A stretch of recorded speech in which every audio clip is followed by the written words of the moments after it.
Good afternoon. I said my name's Anthony Hamilton. I'm in the investor relations team of Vodafone.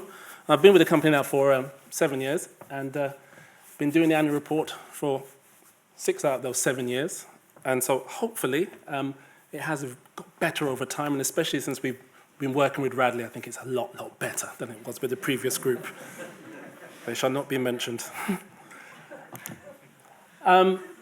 It's very interesting when listening to my peers talk about the annual report, some of the processes they go through. One process that I've decided with the annual report is to definitely not involve anyone in the executive committee. So the CEO, the CFO, they are not invited to comment. The reason being, if you ask them for a view, they are, as Bridget says, experts. Then they want their views put into action, and then they have another opinion, and it just slows the process down. And we have a CEO who loves to get colours just right, as someone said before. So keep them out of the process. That's my view. So I'm here to talk about the annual report process, strategy of our company, why we do it, why we bother with all of this. I think it's really important. I think it adds value to our communications, and I think it's something that we can learn from as a group, and hopefully some of these things will come out as we go through this. So I want to say a little bit about Vodafone, the company, and what we stand for and what we're trying to achieve, what the goals are for our report, the one that we've just issued as of June. Why do we do it? Because it's a hassle and it's a pain. And just to say, I have another job, which is investor relations, which takes up most of my time. And then for 6 months of the year, I've also got to do this annual report thing as well. So there's always a challenge. What's the priority? And balancing priorities is difficult. And then the how. What's the end result? What do we gain from it? The one thing to say about Vodafone is that we're big. £42 billion of revenue, 26 countries. You have more countries than us, but we have more revenue.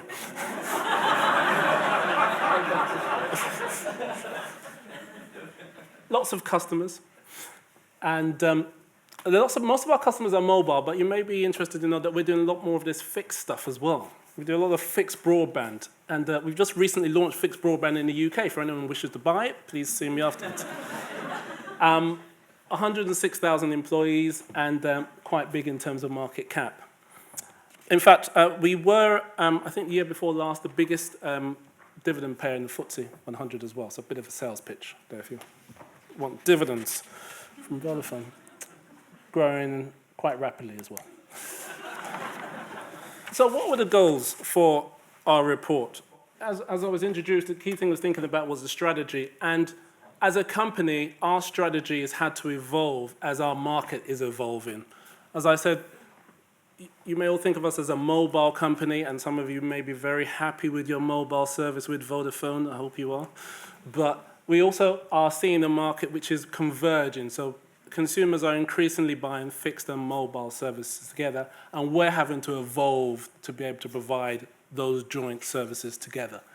So we're competing more now with the likes of BT here in the UK, and so we're changing our business. We've evolved over the years by acquiring lots of companies around the world, such that although 30 years ago we started out in a shop above a curry house in Newbury, just in the UK, a mobile-only company, just there. Today, the UK is only a small part of our business. Only 10% of our business is from the UK. So most of what we do is outside the country. So we've changed a lot. And we wanted to get those themes of change, transformation, evolution, and the journey that we're on into the annual report and communicate that clearly to our key audiences. The other key thing, I think, was to justify to our stakeholders, and particularly our shareholders, why we're spending so much of their money rather than giving it back to them. So we're currently spending some £19 billion trying to make ourselves better, in a nutshell. And so we have to keep showing our audiences how that investment is working and how it's making us better, and therefore why we haven't given those back in terms of dividends to shareholders. Rather than a share price chart, I've given the history of the company. And that's important in setting the theme for how we've changed and what we wanted to get out of the annual report. We keep buying things in different countries, and it's made us what we are today.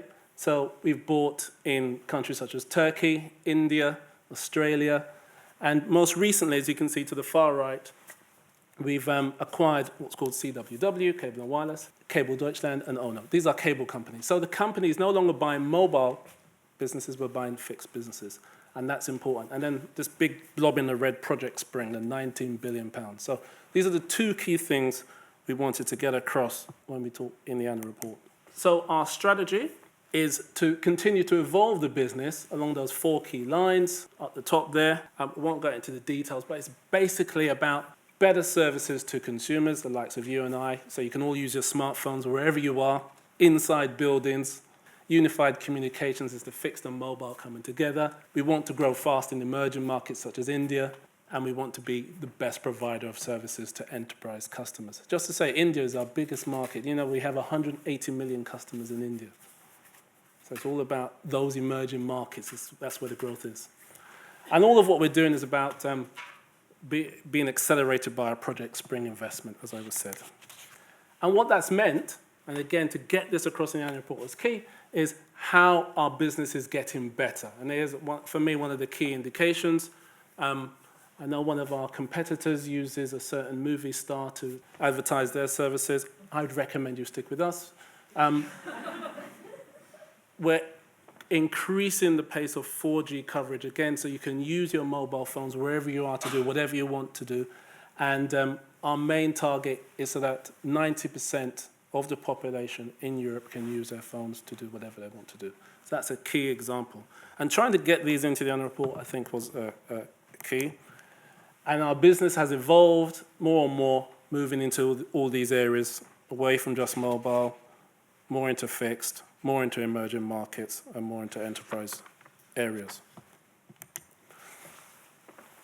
So why bother? Because it is a pain. As I said, we start the process in December, and we finish in June. And as an investor relations team, you know, we have a few institutional shareholders that we have to look after as well, so it gets in the way. First thing, regulatory requirements, of course. We sort of have to do it. A small thing called the Companies Acts and corporate governance codes and all of that. So we do it. But from my perspective, that's a tick in the box exercise. What's really important is, I think, what's on the far other blocks, which is how you use it as a communication tool. And the first one, to demonstrate to shareholders that we invest in their money effectively. As I say, we're taking a lot of their money and we're spending it on things that we think will drive value. So it's about continually showing the progression of the business, the success in delivering our strategy is very, very important in doing that. And some of the previous slides, I hope, showed you that it's all about talking about our strategy. I think it is the best representation of the company. What you tend to find is that you become the most powerful person in the company behind the CEO when you say, it needs to go in the annual report. So when you say to people, I need this information, a lot of people say, okay, we're going to help you. And there's this sense of pride in knowing that their information, their input has gone into the annual report. So I think that's really important. Also, I think in the way that different teams help us do our job as an investor relations team is also commendable, because we're working with the company secretary teams, we're working with the legal teams, we're working with the finance teams. They're not reporting to us, but they're working with us. So you're getting buy-in, and a lot of people see it as a positive thing to do, which they put on their CVs as well. So it's great. So you're getting that buy-in, and you're getting the best of people, and I think you get the best representation of what the company is. It should be the source of truth. If it's in the annual report, it must be right. I must say, every year, when we push that button to send out the annual report, there's always something in it. I think, oh no. For me, it wasn't hyphens for me. It was split infinitives. That was my bugbear. Commas, going in and then going out as well. But the problem is, there's always, it should be the truth. It should be a reference document. It should be a way of people knowing that this is how the company is, and these are the facts about the company. We have 500,000 individual shareholders. And so it's a great way for them to be able to know what's going on in the company. An interesting thing is that we only now produce 30,000 copies of the annual report. physical copies. And I think increasingly it's really important to get your online presence right. I thought I'd just throw that in there because that's what's key for me. Mobile company as well. You know, it's all about online. It's all about communicating digitally as well. But the source of the truth, I think, is the key thing for the annual report as a takeaway. And I think finally, engaging with employees. They're key. We have over 100,000 employees. It's a great thing for people to read when they're joining the company. It's a great reference tool for facts about the company. And it's a great way of testing people who are joining the company. Have they read it? Do they understand it? And you do tend to find that information from the annual report is used over the year in various internal presentations and external presentations. Then the how.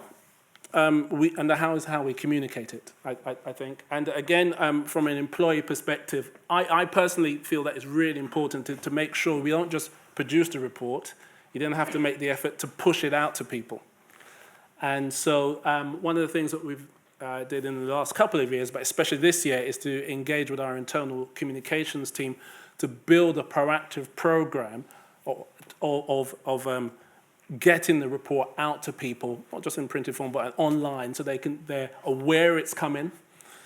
They're teased to think about what might be in it. We produce some videos specifically for the internal community, and one of which I'll show shortly, just to encourage people to look at this document and to get the takeaways. And then you follow up, not just with the sort of teaser stories before the report is issued, but also afterwards, continual reminders of what's going to be there, and also measuring the performance of that. And that's something we started this year, and next year we'll be using that input into our processes. So I'd like to just play you now the video to give you a sense of what it all means. I think someone will press the button. For 30 years, we've never stopped transforming. And it's this that's allowed us to stay ahead of the game. Now our strategy is going to help us continue to change and grow so that we can meet the future head on. A big part of this is last year's launch of Project Spring, our program designed to make the most of the explosion in mobile data and the joining up of fixed and mobile services, as well as improve how we interact with customers. We've made real progress with this. The Project Spring Build program will be completed this year, and we're making huge strides in improving the experience for customers on the phone, in person, and online. So how about the key areas of our strategy? In Europe, we now offer 4G in all our markets and have increased our customers for it fourfold. But as this only represents 13% of our customers, there's still huge opportunity for future growth. The uptake of 4G has resulted in a significant growth in data, as has bundling it with content packages. We now have 12 million fixed broadband customers and 9 million TV customers as well. And as a result, the proportion of our service revenue that comes from fixed services has increased dramatically over the last few years. This will only increase as we continue integrating our 2 recent acquisitions over the coming year. Meanwhile, data is really taking off in emerging markets. We've achieved a huge number of new 3G customers in India, where, on average, people are using as much data as they do in Europe. And more people are now using M-Pesa to transfer money. Meanwhile, providing services to business now forms a significant part of our operations. We're using our reputation for mobile enterprise and our network reliability to win more international business and move further into fixed line. And at the same time, we're investing in areas which promise to be significant drivers for future growth, such as cloud and hosting and machine-to-machine, with real results, especially with the latter. What underpins everything we're doing is making sure that we give customers the best possible experience. Not just by providing best coverage and connectivity, but also by making everything easier, clearer, and more consistent for them. And in the process, improving every aspect of our relationship with them. If we can do this, we'll be all set for the next 30 years too.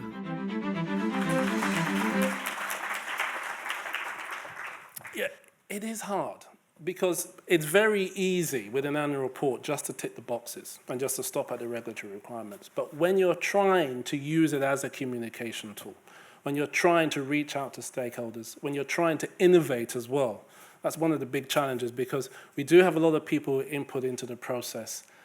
And it's very easy for someone to say, well, this was the copy from last year. Can I just put it into this year's report and just update the numbers? It's very easy. The hard bit is to put the effort in. And so a lot of my challenge and the challenge of my team is to encourage people to put that effort in. And I think someone described it as a people project. It very much is a people project. It's about working with people, motivating people to get involved. And at the end of the day, 6 months later, award-winning, which is really great, I think it's worth it. Thank you very much.